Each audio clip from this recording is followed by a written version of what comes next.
전 세계 하늘길에는 우리가 미처 알지 못했던 이야기들이 숨어 있습니다. 같은 하늘 아래서도 서로 다른 모습을 보여주는 사람들, 그들이 만들어내는 특별한 순간들, 과연 우리가 알지 못했던 그들의 진짜 모습은 무엇이었을까요? 사연을 통하여 알아가 보도록 하겠습니다. 그 전에 잠깐 1초 만에 누를 수 있는 좋아요 버튼을 꾹 눌러주시면 영상 제작에 큰 힘이 됩니다. 그럼 바로 사연 시작하겠습니다. 안녕하세요. 저는 JFK 국제공항에서 15년째 근무하고 있는 승무원 엘로이라고 합니다. 어릴 적부터 비행기를 볼 때마다 하늘을 날고 싶다는 꿈을 키워왔는데요. 대학에서 항공서비스학을 전공하고 델타 항공객실 승무원 훈련 과정을 거쳐 마침내 JFK 국제공항에서 제 꿈을 펼칠 수 있게 되었죠. 지금도 첫 출근 날 거대한 공항 터미널 앞에 서서 가슴이 떨리던 그 순간이 생생해요. 제가 일하는 JFK 국제공항은 맨해튼 동쪽 24km 지점에 위치한 미국 최대의 국제선 관문입니다. 1948년 뉴욕 국제공항이라는 이름으로 시작해서 1963년 케네디 대통령을 추모하며 지금의 이름을 갖게 되었어요. 매일 수많은 국제선이 이착륙하는 이곳에서 저는 전 세계의 다양한 승객들을 만나며 특별한 경험을 쌓아왔습니다. 처음 승무원이 되었을 때만 해도 저는 단순히 비행기를 타고 여러 나라를 다닐 수 있다는 설렘만 가득했어요. 수많은 훈련과 실습을 거치며 점차 전문성을 키워갔고 시간이 지날수록 각 나라와 문화권별로 승객들의 특성이 뚜렷하게 다르다는 점을 발견하게 되었죠. 특히 동아시아 노선을 담당하면서 더욱 그런 생각이 들었습니다. 제가 동아시아 노선을 맡게 된 것은 우연한 기회였는데 입사 후 얼마 되지 않아 델타 항공이 아시아 노선을 확대하면서 신규 승무원을 모집했습니다. 당시 저는 6개월간의 신입 승무원 훈련을 막 마친 상태였고 아직 국내선 경험만 있었지만 국제선에 대한 열정을 인정받아 지원할 수 있었어요. 훈련 과정에서 보여준 서비스 태도와 안전수칙 준수 능력이 좋은 평가를 받았던 것 같아요. JFK 공항은 미국의 다른 공항들과는 달리 국제선 비중이 매우 높습니다. 시카고나 댈러스, 애틀랜타 공항이 국내선 중심이라면 우리 공항은 말 그대로 세계로 향하는 관문 역할을 하고 있어요. 라과디아 공항, 뉴워크 리버티 국제공항과 함께 뉴욕의 하늘길을 열고 있지만 JFK만의 특별함이 있습니다. 매일 아침 출근길에 바라보는 우리 공항의 모습은 늘 감동적인데요. 터미널 4에서 주로 운항되는 델타 항공의 아시아 노선은 오후 시간대가 특히 분주합니다. 서울, 도쿄, 상하이로 향하는 비행기들이 줄지어 이륙하는 모습을 보면서 제가 이 거대한 하늘길의 일부라는 사실이 자부심으로 다가옵니다. 15년이 지난 지금도 이 광경은 저를 설레게 하네요. 승무원으로서 저의 역할은 단순히 비행기에서 서비스를 제공하는 것이 아닙니다. 각기 다른 문화를 가진 승객들의 특성을 이해하고 그들의 필요를 파악하며 때로는 문화적 차이로 인한 오해를 풀어주는 역할도 해야 합니다. 델타 항공에서 진행하는 승무원 교육에서도 각국의 문화적 차이와 커뮤니케이션 방법을 중요하게 다루었죠. 아시아 노선 교육에서는 한중일 각국의 문화적 특성과 서비스 방식의 차이점을 상세히 배웠어요. 2009년 처음 아시아 노선을 시작했을 때는 언어 장벽이 가장 큰 걱정이었어요.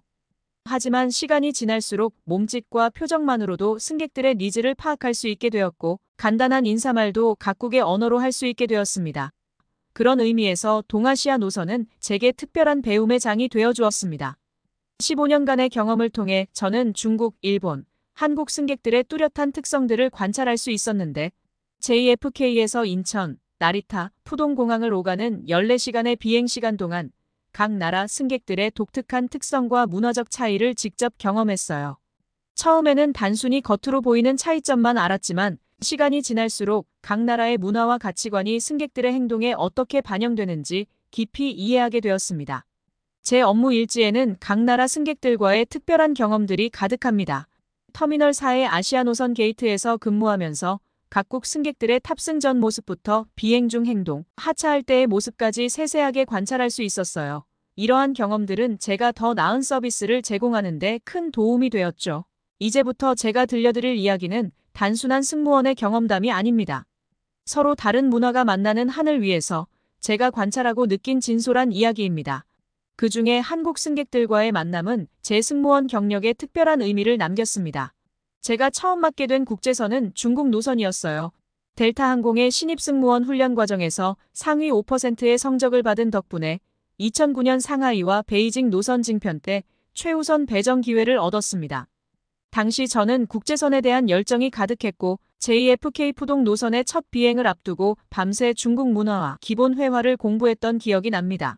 하지만 그 기대감은 오래가지 못했는데요. 첫 비행에서부터 문제가 시작되었어요. 탑승 시간이 되자 게이트 앞은 순식간에 아수라장이 되었었죠. 터미널 4의 넓은 공간이 무색하게 질서 있게 줄을 서서 대기해야 하는데 중국인 승객들은 마치 약속이라도 한 듯 앞다투어 새치기를 시도했습니다. 우리 승무원들이 정리를 하려 해도 못 들은 척하며 계속해서 앞으로 밀고 들어왔죠. 심지어 노약자 전용 탑승구로 건장한 성인 남성들이 달려가는 모습까지 목격했어요. 비행이 시작되고 나서는 더 큰 고충이 기다리고 있었습니다. 10시간 넘는 긴 비행 동안 기내에 가득 퍼지는 불쾌한 채취 때문에 승무원들은 마스크를 쓰지 않고는 일할 수가 없었습니다. 더운 여름철이면 상황은 더욱 심각해져서 다른 승객들의 컴플레인이 끊이지 않았어요. 방향제를 뿌리는 것도 임시방편일 뿐이었습니다. 남성 승객들의 부적절한 행동도 심각한 문제였는데 기내 서비스 중 승무원의 신체를 고의로 스치는 일이 빈번했고 음료를 요청하면서 불필요한 신체 접촉을 시도하는 경우도 많았습니다. 심지어 화장실 앞을 지날 때면 일부러 기다렸다가 밀치듯 지나가는 승객도 있었어요. 이런 상황에서 항의를 하면 오히려 큰 소리로 화를 내며 위협하는 모습을 보였습니다. 기내 안전벨트 착용 사인이 켜져 있는데도 자리에서 일어나 승무원을 붙잡고 장시간 대화를 시도하는 등의 행동은 다른 승객들의 안전까지 위협했죠. 기내식 서비스는 또 다른 차원의 문제였는데 사전 주문한 기내식이 아닌데도 무조건 자신이 원하는 메뉴를 달라고 요구하거나 이미 다 떨어진 메뉴를 고집하면서 고성을 지르는 일이 다반사였어요.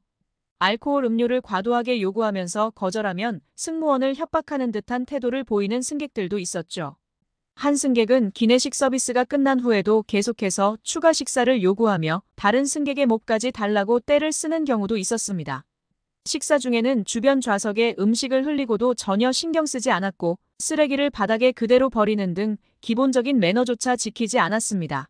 이러한 행동들은 비단 저희 항공사만의 문제가 아니었는데 다른 항공사의 승무원들과 이야기를 나눠보면 중국 노선의 고충은 모두가 공감하는 문제였죠. 특히 JFK 푸동 노선은 비행시간이 10시간 이상으로 길다 보니 이러한 문제들이 더욱 심각하게 다가왔어요. 하차 시에도 문제는 계속되었습니다. 비행기가 완전히 정차하기도 전에 자리에서 일어나 수화물을 꺼내려 하고 앞좌석 승객이 통로에서 짐을 정리하는 동안 강제로 밀고 지나가려 하는 등 위험한 행동이 많았어요. 심지어 착륙 직후에는 비상구 좌석의 승객들까지 안전수칙을 무시하고 일어나 짐을 꺼내려 했죠. 이런 상황에서 승무원이 제지를 하면 더욱 거세게 항의하며 항공사에 컴플레인을 하겠다고 위협했어요. 어떤 승객들은 비행기가 완전히 멈추기도 전에 좌석 벨트를 풀고 통로로 나와 수화물을 꺼내려다 넘어지는 사고까지 있었습니다. 이런 위험한 상황에서도 주변 승객들의 안전은 전혀 고려하지 않았고 오히려 항공사의 안전수칙이 불편하다며 큰 소리로 불만을 표출했어요. 6개월간 중국 노선을 전담하면서 저는 심각한 스트레스에 시달렸습니다. 매 비행마다 반복되는 이러한 상황들은 제 건강에도 영향을 미치기 시작했고 불면증과 우울증 증세까지 나타나기 시작했어요. 결국 저는 다른 노선으로의 변경을 요청할 수밖에 없었습니다. 다행히도 당시 일본 노선에서 일할 승무원이 필요했고 저는 그렇게 일본 노선으로 옮기게 되었습니다. 하지만 그때는 몰랐죠. 제가 또 다른 형태의 문화적 충격을 경험하게 될 거라는 사실을요. 중국 노선의 악몽 같은 경험 후 얼마 지나지 않아 JFK 나리타 노선으로 자리를 옮겼습니다.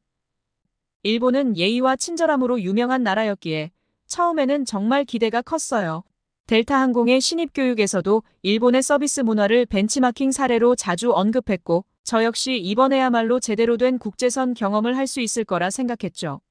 첫 비행에서 만난 일본인 승객들은 정말 예상대로였습니다. 조용하고 질서 있게 탑승했고 기내에서도 목소리를 낮춰 대화했으며 승무원을 대할 때도 항상 공손했어요. 지난 중국 노선에서 경험했던 불쾌한 체취나 소란스러운 모습은 전혀 찾아볼 수 없었죠.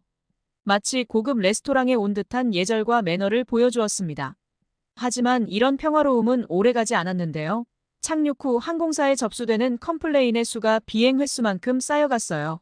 비행 중에는 아무 말도 하지 않다가 착륙 후 고객센터에 장문의 불만 사항을 접수하는 일이 반복되었죠.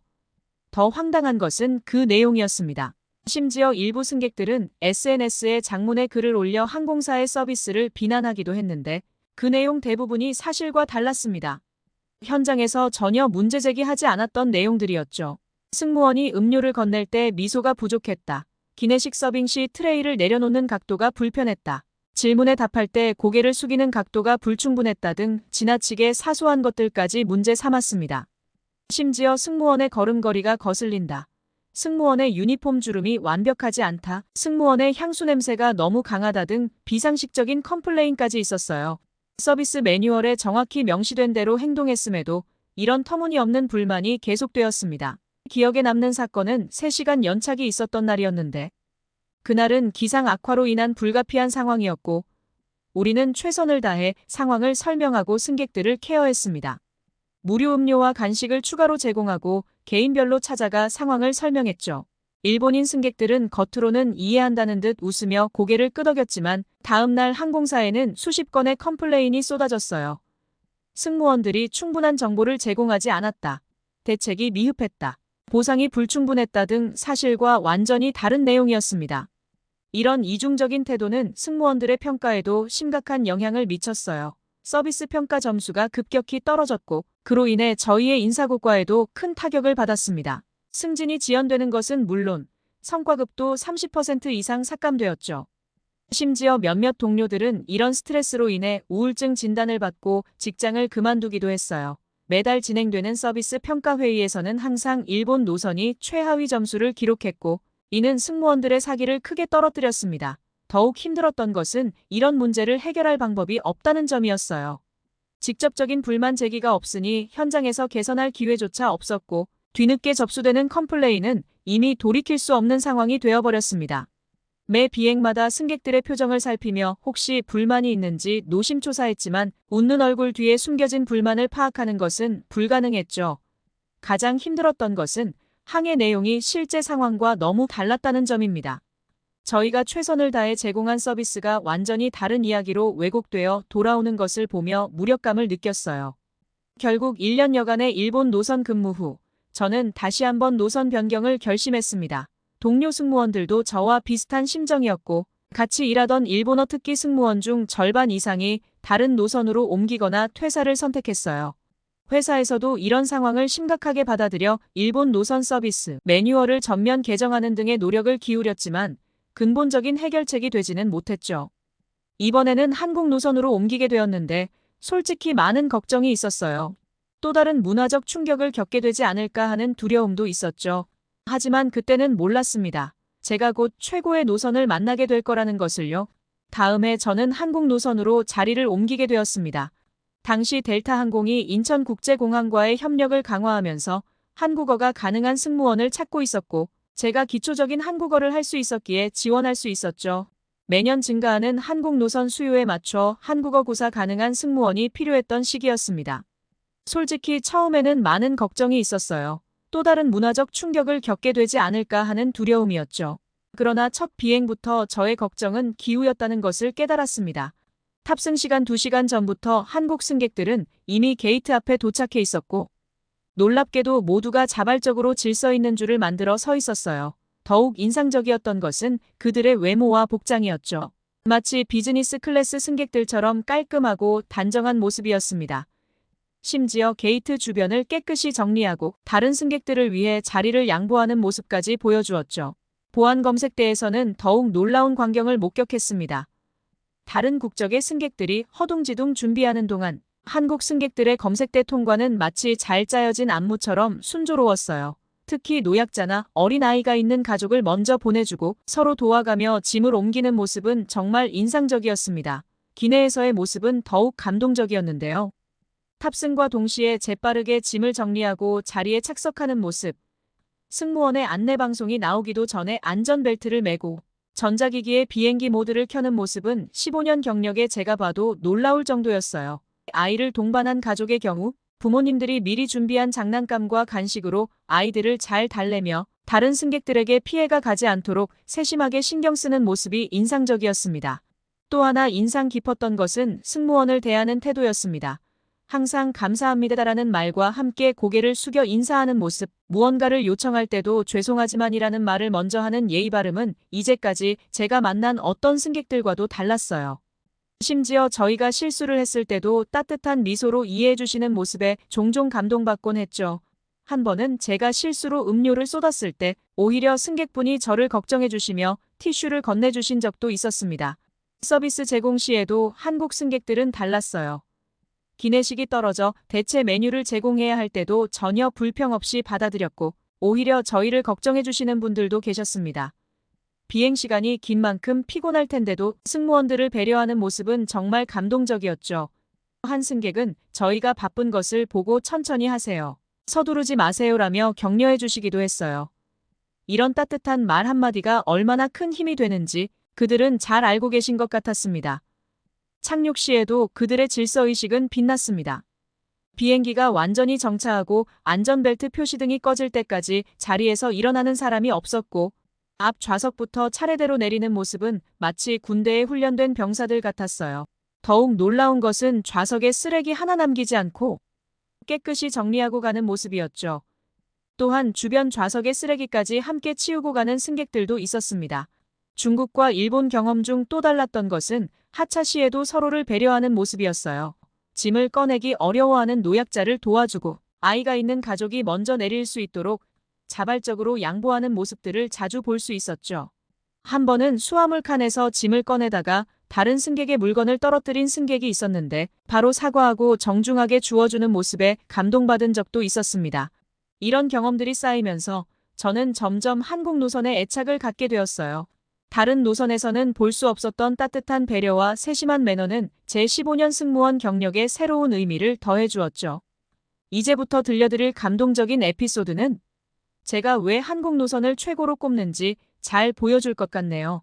저는 한국 승객들과의 특별한 경험들을 결코 잊을 수 없습니다. 지난 여름, JFK에서 인천으로 가는 비행편에서 있었던 일인데요. 탑승 전 한 한국인 어머님이 4개월 된 해수라는 아기와 함께 저를 찾아왔습니다. 미국에서 박사과정 중 출산을 하고 할머니와 함께 귀국하는 길이었죠. 이 어머님은 놀라운 준비성을 보여주셨습니다. 10시간이 넘는 비행 동안 아기가 울 것을 걱정하여 승객 200여 명을 위해 귀마개, 사탕, 껌이 담긴 정성스러운 가방을 준비해 오셨다며 저희에게 먼저 말을 건네더라고요. 각각의 가방에는 아기의 입장에서 쓴 정중한 사과의 편지도 동봉되어 있었죠.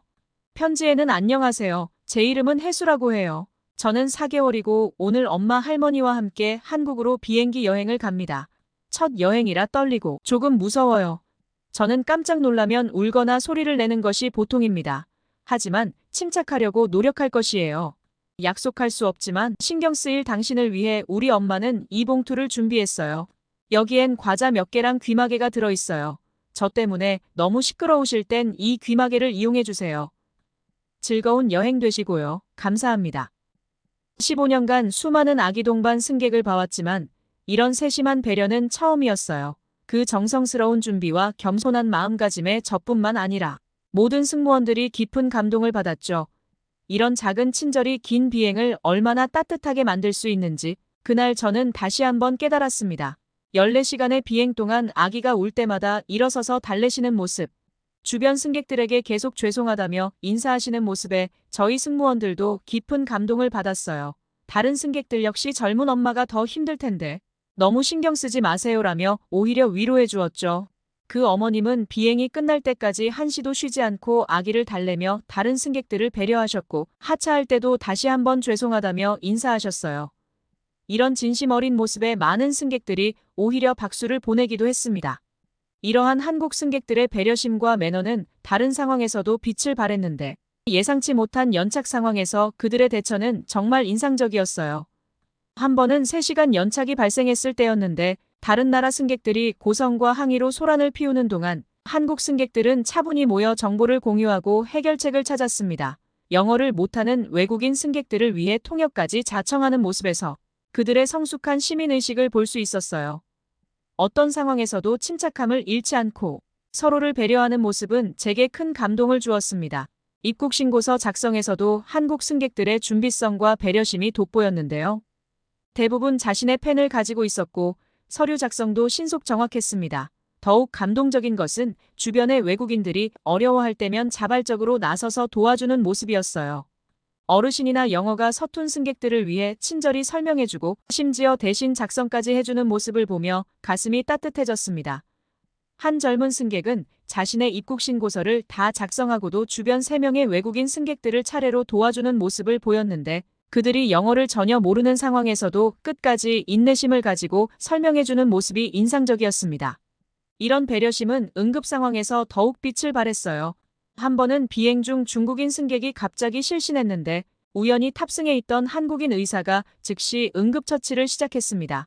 주변의 한국인 승객들도 재빨리 담요를 가져오고 자리를 양보하고 통로를 확보해주는 등 놀라운 팀워크를 보여주었죠. 한 승객은 자신의 산소포화도 측정기까지 꺼내 의사를 도왔습니다. 덕분에 환자는 무사히 의식을 되찾을 수 있었고 착륙 후 구급차로 이송될 때까지 한국인 승객들이 계속해서 도움을 주었어요. 이런 경험들이 쌓이면서 저는 한국 노선을 가장 선호하게 되었습니다. 다른 노선에서는 볼 수 없었던 질서의식, 배려심, 그리고 문제 해결 능력은 제게 큰 깨달음을 주었죠. 이제 제가 왜 한국인 승객들을 최고라고 생각하는지 더 특별한 이야기를 들려드리고 싶습니다. 중국, 일본, 한국 노선을 모두 경험한 후 저는 한국 노선을 가장 선호하게 되었어요. 중국 노선에서 경험했던 무질서와 불쾌한 상황들, 일본 노선에서 겪었던 이중적인 태도와 과도한 컴플레인은 제게 큰 스트레스였습니다. 하지만 한국 노선은 달랐어요. 그들의 정중함과 배려심, 그리고 효율성은 제 15년 경력의 새로운 기준이 되었죠. 우리 델타 항공의 다른 승무원들도 한국 승객들의 매너를 극찬합니다. JFK 터미널 4에서 근무하는 동료들은 한국 승객들의 질서의식과 친절함에 감탄을 금치 못합니다. 한국 승객들이 탑승하는 날이면 일이 수월하다. 한국 노선이 가장 스트레스가 적다라는 이야기를 자주 들어요. 제가 한국 노선을 선호하는 가장 큰 이유는 그들의 합리성 때문인데요. 문제가 생겼을 때 감정적으로 대처하지 않고 해결책을 찾으려 노력하며 다른 승객들과 승무원들을 배려하는 모습은 정말 감탄할 수밖에 없어요. 이러한 점들이 쌓여 이제는 제가 맡을 수 있는 노선 중에서 한국 노선만을 지원하게 되었습니다. 우리 승무원들 사이에서는 이제 하나의 농담이 있어요. 동양인 승객을 발견하면 한국인이기를 하고 속으로 기도한다는 것이죠. 실제로 저도 그렇게 생각해요. 한국 승객들은 제게 승무원이란 직업에 대한 자부심과 보람을 다시 한번 일깨워 주었으니까요. 한국 노선을 담당하면서 저는 단순한 서비스 제공자가 아닌 양국을 잇는 가교 역할을 하고 있다는 자부심을 느끼게 되었습니다. 때로는 힘든 순간도 있었지만 한국 승객들의 따뜻한 미소와 감사의 말 한마디가 저에게는 큰 힘이 됩니다. 한 가지 확실한 것은 제가 만난 최고의 승객들은 단연 한국인이라는 점인데요. 15년이라는 시간 동안 제가 경험한 노선들 중에서 한국 노선은 제게 가장 큰 배움과 보람을 준 소중한 경험이었습니다. 지금까지 제 이야기를 들어주셔서 감사합니다. 여러분도 혹시 비행기를 타실 일이 있다면 이런 한국인들의 훌륭한 매너를 꼭 기억해 주시길 바랍니다. 모두 안녕히 계세요. 오늘의 사연 어떻게 들으셨나요? 미국 JFK 공항의 베테랑 승무원 엘로이가 들려준 이야기는 우리에게 많은 생각을 하게 합니다. 중국, 일본, 한국 노선을 거치며 겪었던 그의 여정은 단순한 경험담을 넘어 우리가 미처 보지 못했던 하늘 위의 진실을 보여주는 듯 하네요. 하늘길에서 마주친 수많은 사람들의 모습, 과연 그 속에 담긴 진정한 의미는 무엇일까요? 여러분은 어떤 생각이 드셨는지 아래 댓글에 남겨주세요. 그리고 감동적인 사연을 주변 사람들과 공유하고 함께 이야기 나눠보세요. 마지막으로 1초밖에 걸리지 않는 구독과 좋아요, 알림 설정은 영상 제작에 큰 힘이 됩니다. 지금까지 감동을 담아 여러분께 진심을 전하는 감동 담기였습니다. 오늘 하루도 행복한 하루 보내세요.